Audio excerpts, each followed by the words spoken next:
That's just the inability of going through the individuation process. And that individuation process is coming from unity and then individuating, meaning dividing into freedom or spiritual sovereignty. And so that individuation process is a necessity. But what you'll find is that freedom or that individuation process that's going on allows you to now embody more unity. So it allows you to open your heart up from a space of where you're evolved. You're no longer an undividuated part of a whole. You have manifested yourself. You have individuated yourself. And so when you're coming from spiritual sovereignty, what that does is actually now just have you be a stronger witness, a stronger evolved aspect that can look back. It can reflect on that unity and meet it now through its own spiritual sovereignty at an even larger and wider rate. So when a person goes through the individuation process that leads to them in freedom, in fact, every time a person oscillates between going into unity and then going into freedom, what's happening is actually a person is becoming more aware of their actions, and they come from a place of care, meaning that they realize that their own personality is having actions and having consequences and having all these different ripple effects, and not even in a bad way, just like in a neutral way. Like whatever a person's personality is, that's not against the divine, okay? There's no fight between the person's personality, which is freedom, and the person's higher self, or let's just look at it as unity. This is not a fight. The more a person becomes aware and the more a person becomes conscious, they start including into their own personality the consequences and the impact of the all, of that one, of others. And so because of that, the person themselves in their freedom starts to modify themselves in a way where they start to evolve their capacity. They start to change and transform themselves so that, not that they lose their personality. That's not why they're doing this. It's because that spiritual sovereignty now becomes more mature. And when a person becomes more mature, what they're doing is realizing that their own personality can absolutely fit into this whole, into the unity. Just like how an ecosystem benefits and thrives off of all of the diversity within it. So once that spiritual sovereignty becomes mature, because it's going to go through this a lot until it becomes mature. Okay, this isn't a one and done at all. What I'm explaining is an alchemical process.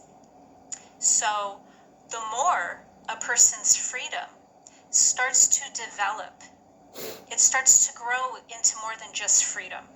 Because freedom can also mean, like rebel without a cause. Or freedom because it wants to pull away from the all.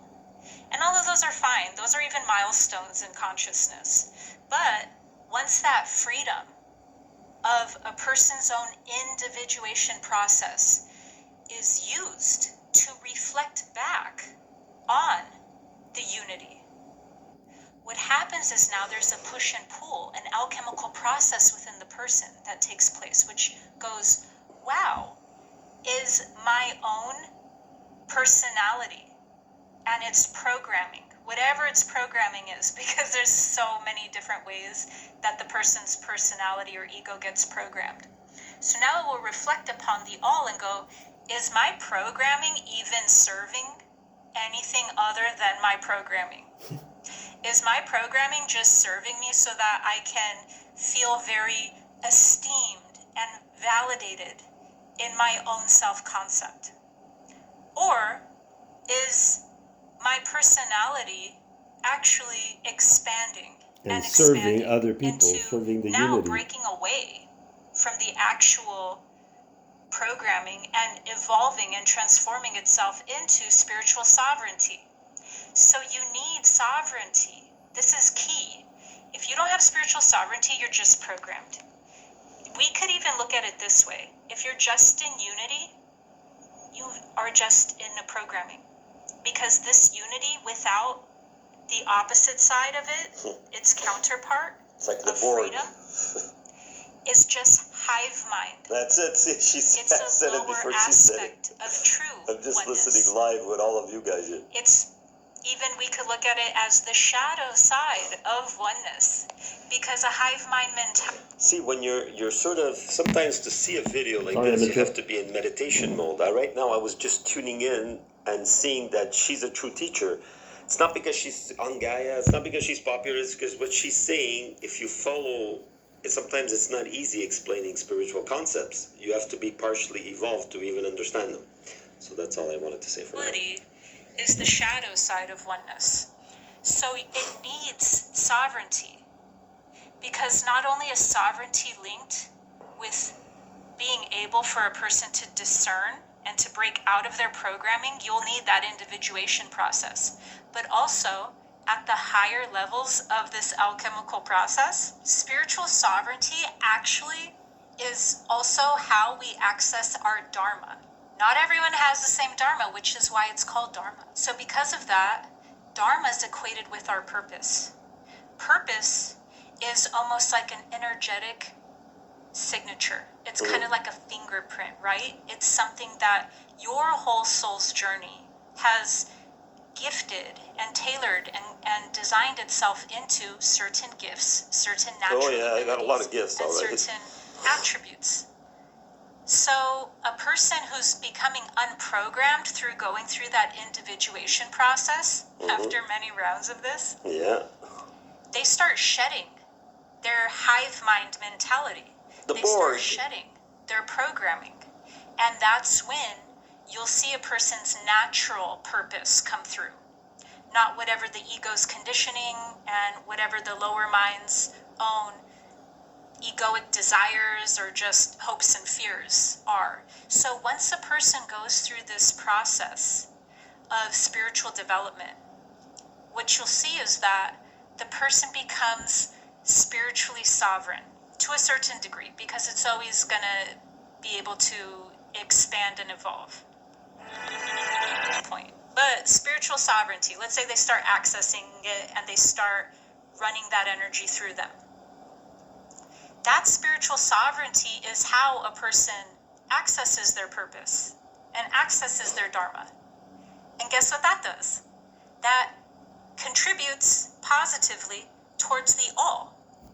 So do you see how the more a person is going through this journey of freedom and unity, and they go through these rounds of alchemical purification, and they go through these rounds of it, that they're not opposing forces anymore. Now you'll see that the principle, which is so important, which is why so many different branches of mysticism know this, preserve this, and teach this, is because at the core of our reality, that's actually what's happening. You're having objective reality or unity or oneness, and also the individuation process of having freedom, spiritual sovereignty. And that these two, just like the infinity symbol, feed back to one another in harmony. And so what you'll see is that this is also... See, a lot of people talk about different ways of meditating. I haven't heard one yet on the internet, not even from her, not even from Sadhguru or other gurus, that when you visualize loops in different dimensions or different structures, like on 3D level, never on, even on a 2D, you could meditate with the figure 8. The figure 8 is very useful for so many things. And somebody here in the comments, I'm not going to try to find them now because my phone, I'm recording, was talking about running in the figure 8 position, because the figure 8 is, that's what she's saying, the one and the all and the all and the one. And that nobody is left out. Even people, that's why she talks about it, even people you disagree with or that are extreme on the other opposing. It's that when you're evolved, you accept even people that do things exactly like in my situation against you, but you still can't accept as an individual, as a sovereign person, to be controlled or hurt. That's the hive mind, that's the Borg hive mind, that's why I joke around about it. So she can't talk as directly, and it's also because she's trying to teach from a neutral, she's trying to reach more people. I'm not. That's why I have my own Dharma, my own individual persecution. That's sometimes persecution, sometimes, and I love, because she's so popular, she doesn't even comment to people. She's so advanced, and yet she has such a childlike, joking, kidding nature. When you see her joking with people, when she does live interviews, she's so simple, not complicated, and just like a child, which how spiritual people are. You see here, she's careful with everything she says, but I can actually be like that even when I'm not in a two-way conversation. In my case, it's hard to do. Well, it's not that it's hard, actually. For my tech, it's hard to do podcasts or interviews with two people talking about God. That's the favorite thing. And now that's it. That's another thing with these laws. We don't know, especially in Canada, what's going to be allowed. Anyways, let's look at skip through it.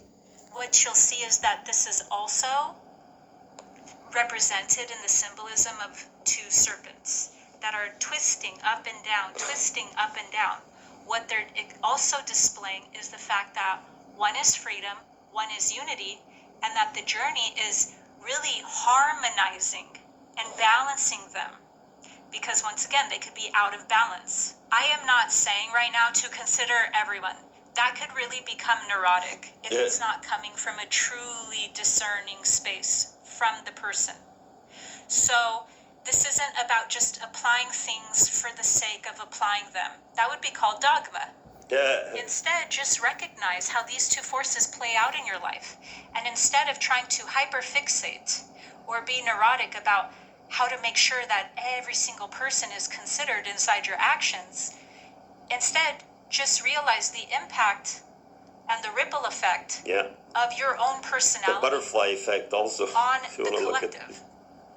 And then, whether from that witnessing and reflection, you...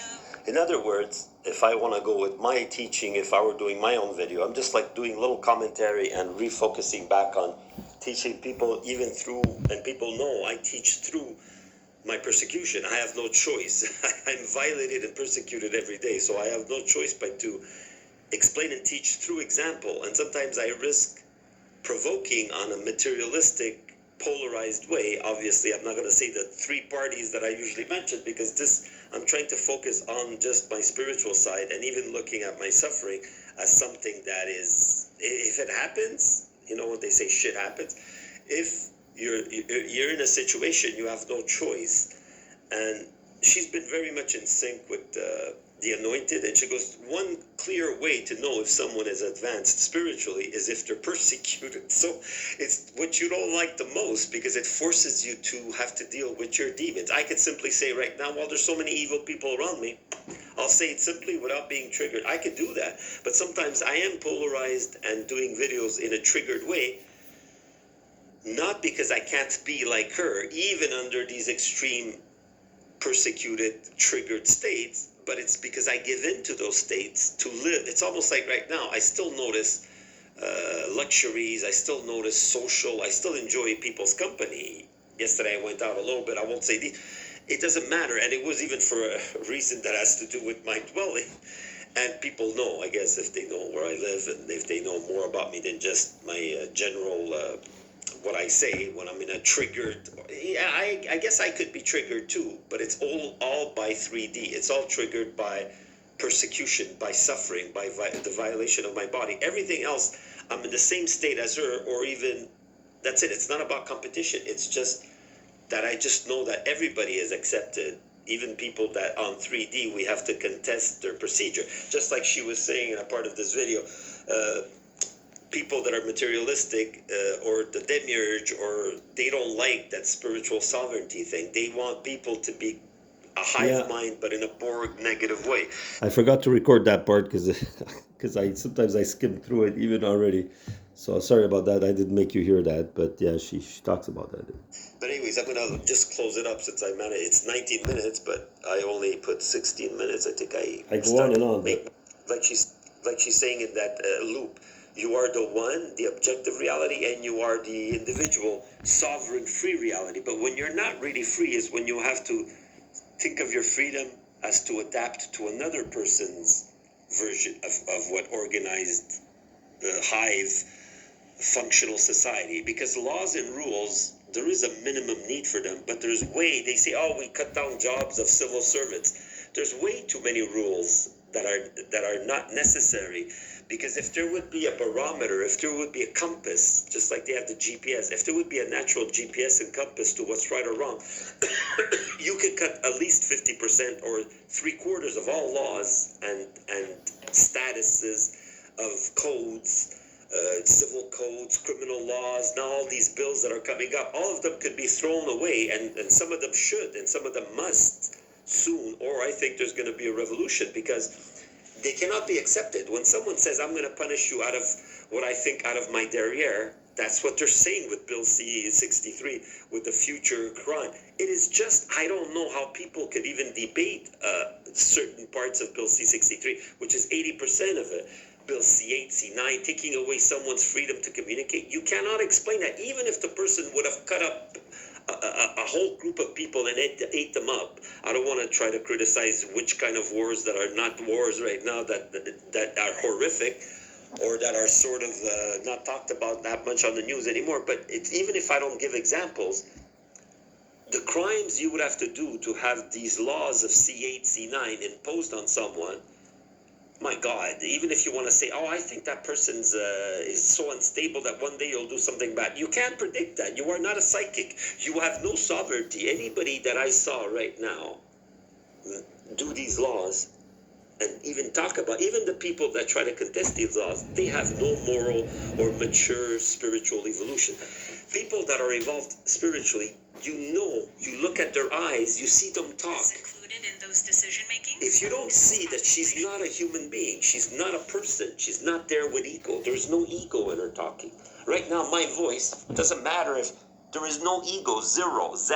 But when you see people, oh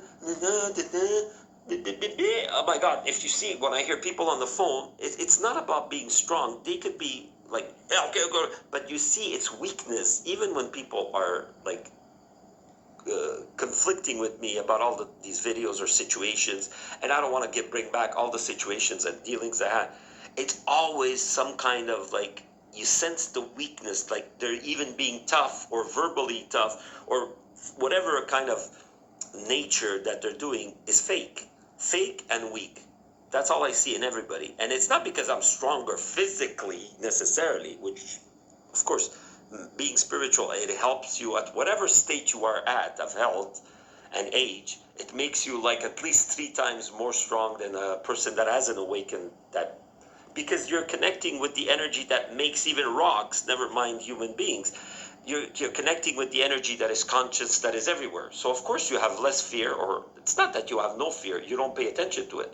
It's like saying, yes, I like to be loved, I like to be appreciated, but it's not a necessity, because I'm already appreciated by connecting with all the parts of me that are even people that don't agree with me. So it's like people like her, people like me, it doesn't matter whether she has like a different level of reaching people on a 3D internet way, and I have like so much less that it's almost negligible, the amount of influence I have on a number scale.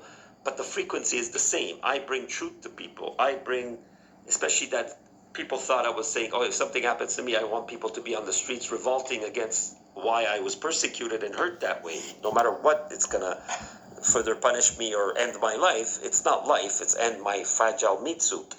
So this is what I mean, is there is no reason for violence and hurting people. And when people realize that, it's going to be probably too late if the world doesn't now reach a tipping point that the people in authority, I didn't say power because there is no power right now on the planet. It doesn't matter how big the bomb is, how many armies are winning or crushing other people. Nobody's winning.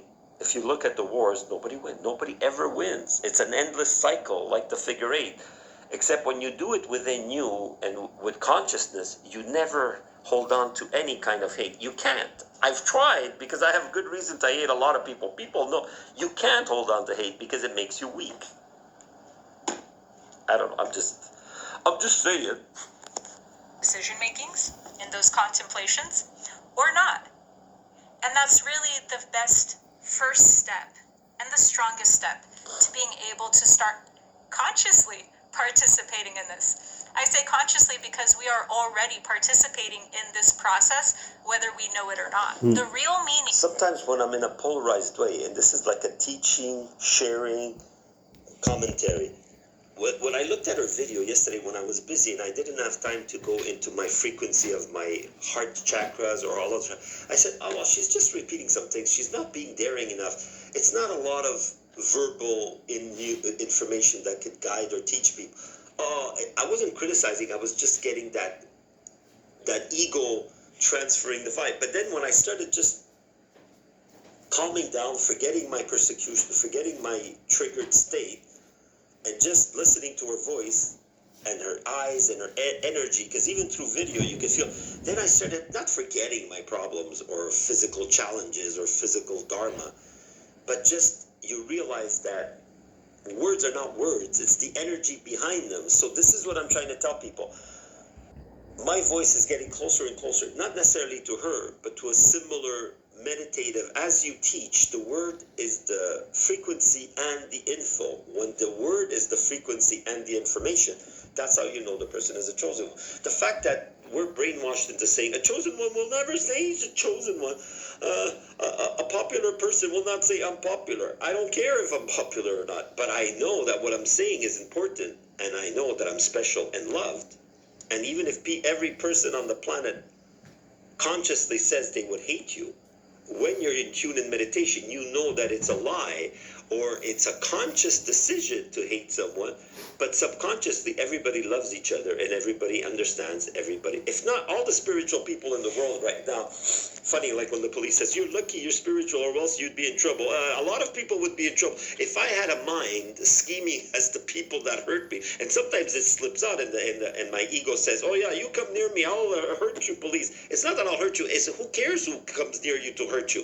It's an animal instinct to protect your body. So I don't know, when Canada makes laws that says police could defend themselves but civilians can't, F off with that law. It's not a law, it's a criminal dictatorship monstrosity that shouldn't even be verbalized. Anybody, if they're in a good hearted and if they're sane, not like they try to make good people like me with mental problems just to punish. And this is what makes it that it stimulates the little part of me that's ego to tap into that, sort of say, oh yeah, you want to say I'm a bad person out of your beep, out of your derriere. So then that part of me is always tempted to say, I'm going to grab that power, because that little part of me that's still physical in the fight or flight says, why do they have to put me through this? That's why I said recently, yes, I'm cursing, but it's not really cursing. It's like an energy feedback. I'm saying, no more. I'm sending back whatever is sent towards me. I cannot accept it unless it's good. So I'm sending back everything, because even if it is love, I don't really need it. But if it's bad, I'm sending it back. And maybe I'm not able to, like from your point of view, if you want to look at it in a physical way, obviously it's like saying the thought of getting a glass of water and the physical action. There's a big difference there. You could think of getting a glass of water, but if you have no arms like me, if I have no ability to communicate with people or no ability to eat or live, then my body will cease communicating through this one. But the energy will continue, just like the thought, the intent is to give back love to everybody. But if they're hurting me, it's also to give back the hurt. That's why spiritual people now, like Sadhguru says, if somebody's in your face, well, knock them one, man. There is no patience. And if spiritual people were hurt like me, that's why I'm saying it's nonsense hurting a spiritual person. And again, I'm not trying to insult the intelligence of people that have chosen to hurt me physically, but it is nonsense because it's not necessary, and it just feeds the perverted materialistic ego that even though you might get energy from hurting a spiritual person, even... I'll interrupt that because I want to make it a little shorter. It's just dangerous for karma, for the whole planet. That's basically what I was trying to say. It's not a good idea.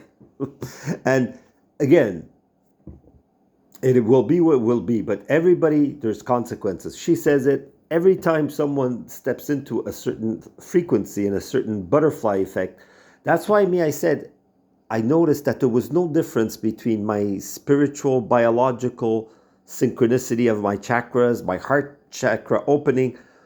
It's not that I didn't see a difference. Maybe I didn't pay attention, but I see some things a little more quicker. But I even saw things when I wasn't evolved, almost when I still held on to anger or a bit hate. But karma was still happening to people hurting me. But I wasn't aware of it because it's not that I didn't believe. It's not about having powers. It's something that is something that we're used to noticing only in supernatural or science fiction movies or fantasy movies. That's why we're kept weak. And then I said, wait a minute. And it was almost like when I said, I feel these numbers are going to come out tomorrow. And I said, why do I feel that in every bone in my body? I said, come on, I want to see till tomorrow if that ticket is going to come out. And the ticket came out, every single number.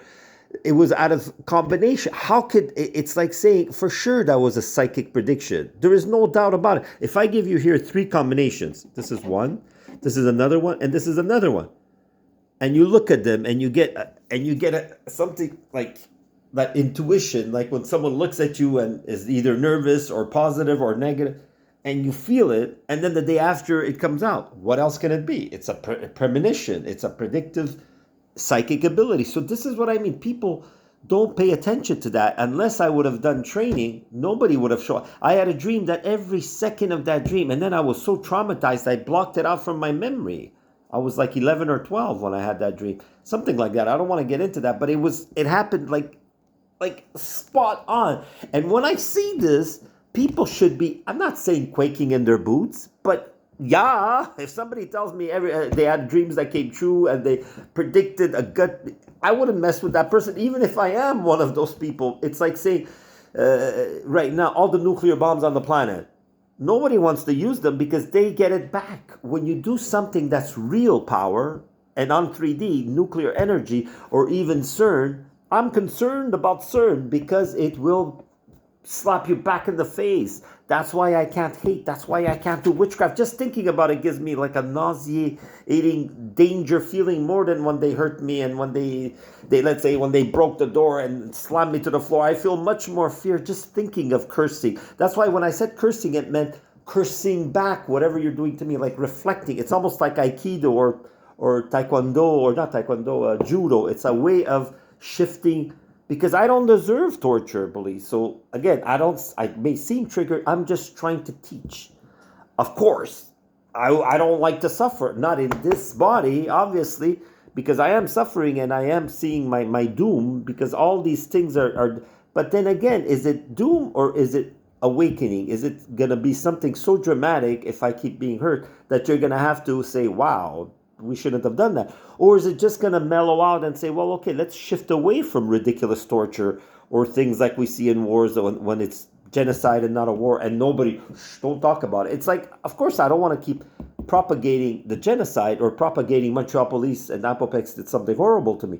But it is a fact, and if it's ongoing, how can I refute what you're doing? Because you know you're doing it, right? So you know this is not like having a dream and make it come true, predicting numbers that come out. No, this is not an intuitive thing. It's a logic, 3D, materialistic perversion that should not be happening. It's as simple as that.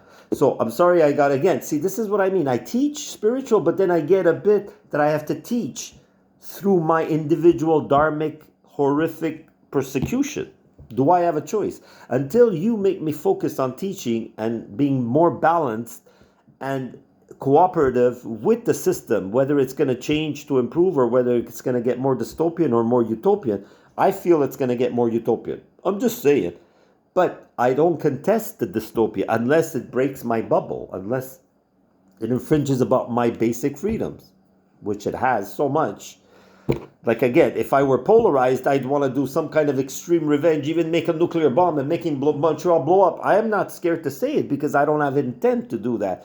But if I were feeling like even 5 years ago, police, that's what I'd be feeling now. Let me blow up all of Montreal, because so many people have contributed to not only torturing and following me and having that evil smile, but obviously making sure that the hospital attacks me, I can't buy food. So the crime is so big, police. If I'd be balancing out that crime with my little ego, I would be planning horrific things. I admit to it, but there's a big if.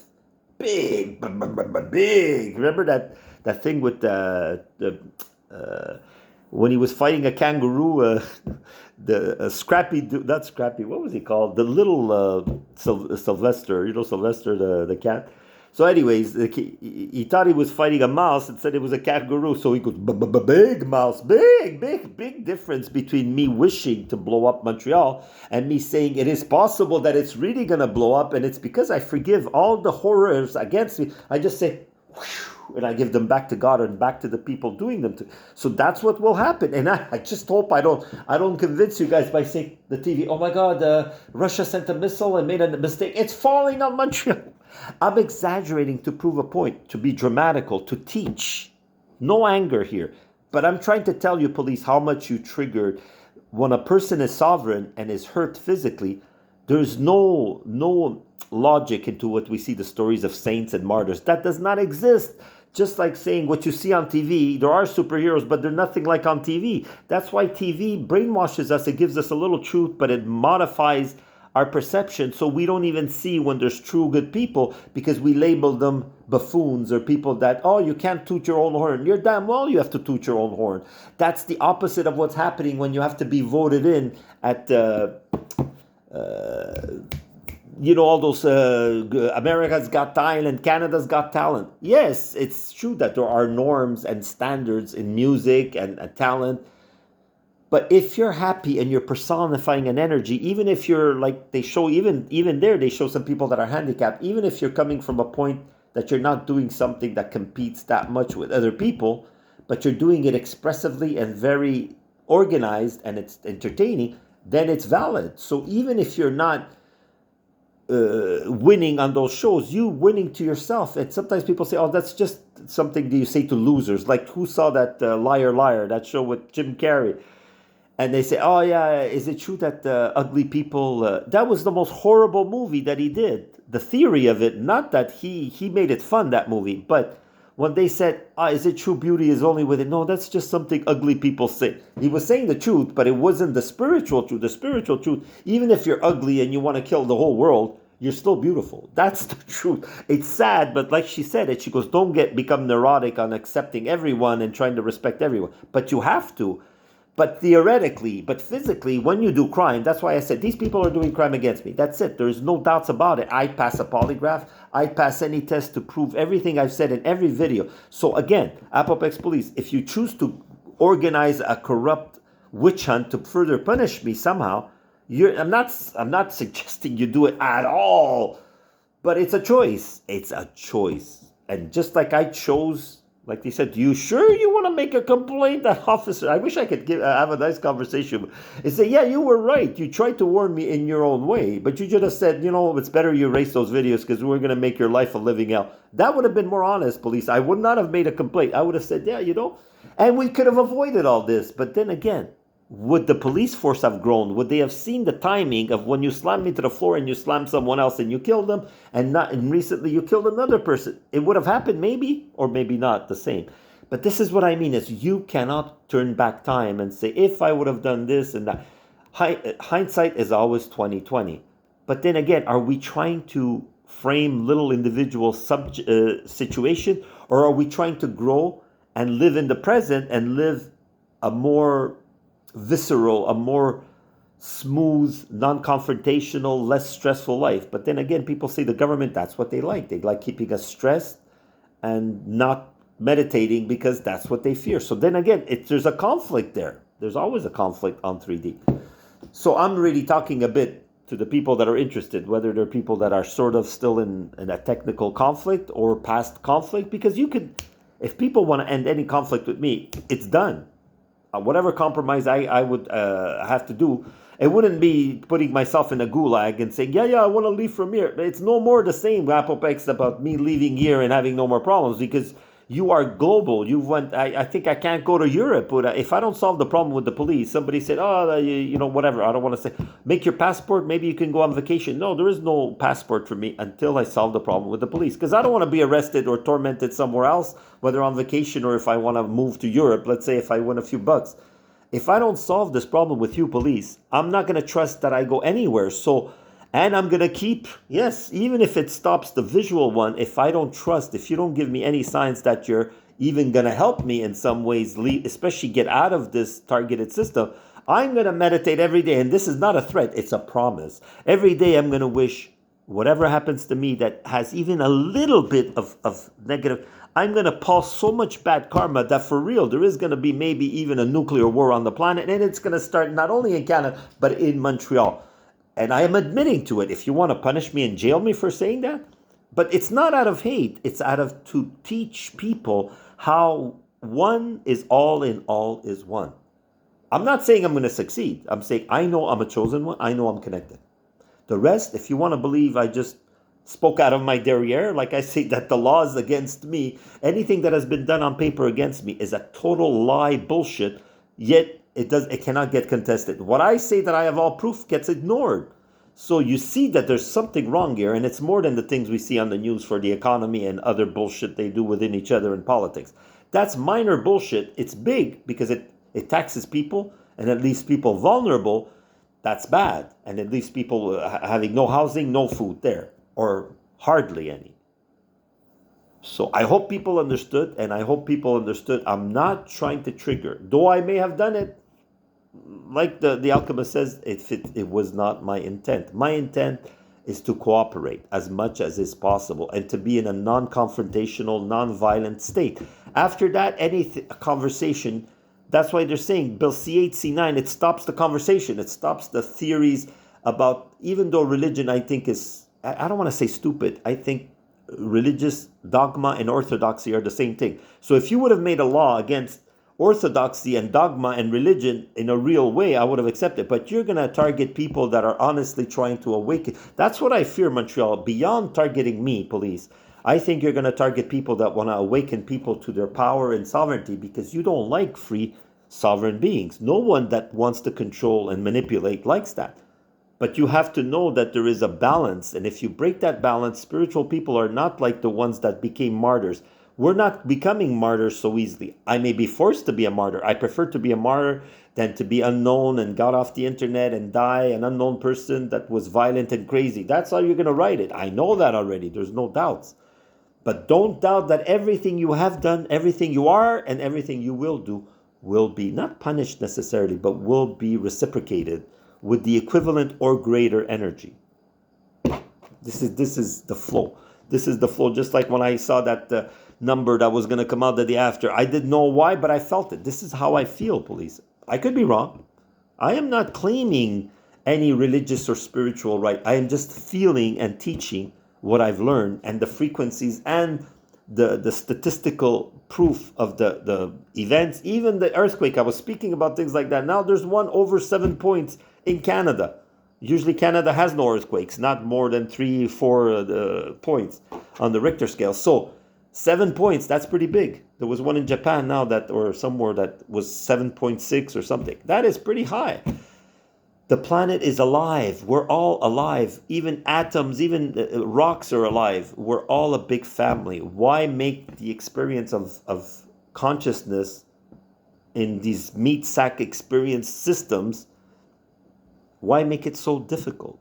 And the change, you feel it. Everybody, materialistic people or spiritual people, they feel that energy, that things are a-changing. They're no more like pre-2012. After 2012, they started going very fast towards spiritual, because the Kali Yuga is leaving and the Satya Yuga is coming in. Research what that means. Good vibes. Love you all. Like, subscribe, share. Namaste.